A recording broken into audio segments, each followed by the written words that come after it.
Tu és o Cristo, o Filho do Deus vivo. Com essa afirmação, ele reconheceu a natureza divina de Jesus e seu papel messiânico, reconhecendo-o como o Salvador tão esperado, o Filho de Deus. Em resposta às palavras de Pedro, Jesus disse: Bem-aventurado és, Simão Barjonas, porque não foi carne e sangue que te revelaram, mas meu Pai, que está nos céus. Também te digo que tu és Pedro, e sobre esta pedra edificarei a minha igreja, e as portas do inferno não prevalecerão contra ela. Mateus 16, 16, 18. Imediatamente após essa troca profunda, Jesus anunciou algo notável, um evento tão significativo que nem mesmo as forças das trevas poderiam impedi-lo.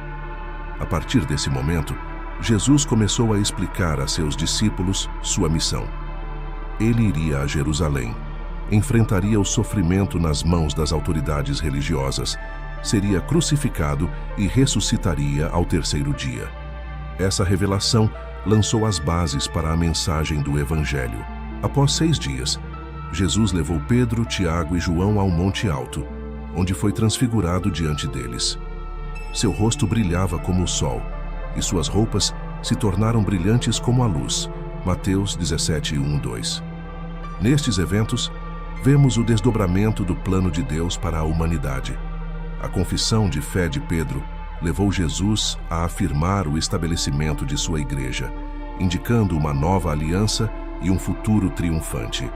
A transfiguração revelou a glória divina de Jesus, prenunciando sua vitória final sobre o pecado e a morte, por meio de sua morte sacrificial e ressurreição. Além da aparição física de Jesus na transfiguração, algo extraordinário aconteceu.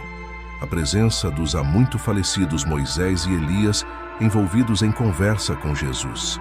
Sua presença simbolizou a continuidade do plano de Deus ao longo da história, com Jesus cumprindo o papel do Messias prometido.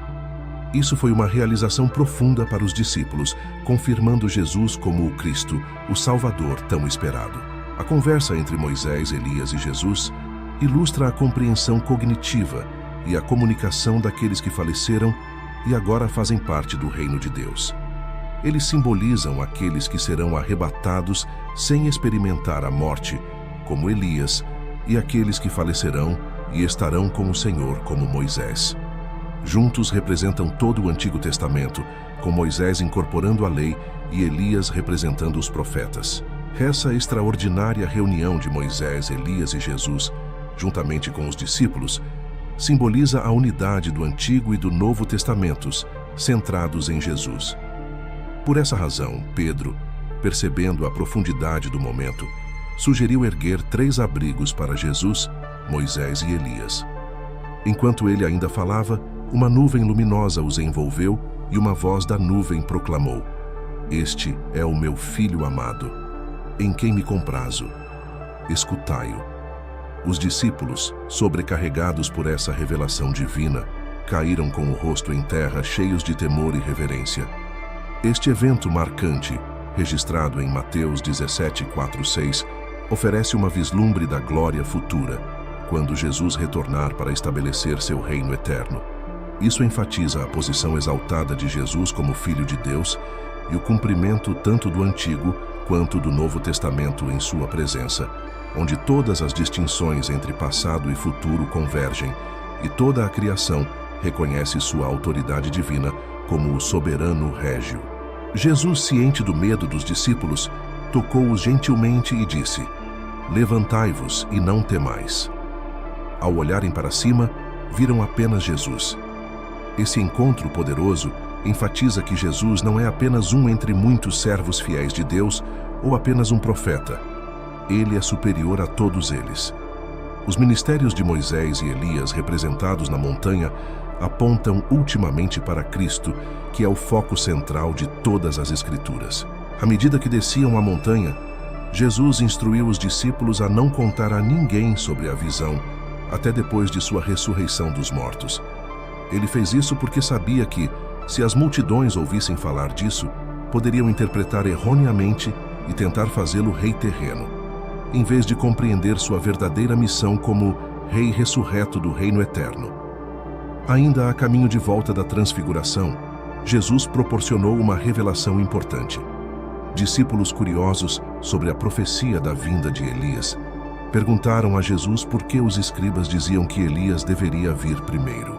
Jesus esclareceu que Elias já havia vindo, mas não foi reconhecido. Os discípulos entenderam que Jesus se referia a João Batista, que veio no espírito e poder de Elias, como profetizado no Evangelho de Lucas, Lucas 1,17. A transfiguração serve como um momento profundo que confirma a natureza divina de Jesus, seu papel como o cumprimento das profecias e da lei do Antigo Testamento, e a confirmação de sua missão como Salvador e Rei. A presença de Moisés e Elias enfatiza ainda mais a continuidade e o culminar do plano redentor de Deus na pessoa de Jesus Cristo. A cena da transfiguração de Jesus representa um vislumbre de seu reino vindouro e sua plenitude, cumprindo o que Jesus havia previamente dito a seus discípulos, que alguns deles veriam o Filho do Homem vindo em seu reino antes de provar a morte. Mateus 16, 28. A transfiguração serve como um poderoso lembrete das promessas de seu reino e da esperança que os crentes têm de um futuro eterno com ele. Obrigado por assistir. Não se esqueça de nos apoiar se inscrevendo, curtindo e compartilhando este vídeo. Deixe-nos suas sugestões e opiniões nos comentários e que Deus o abençoe.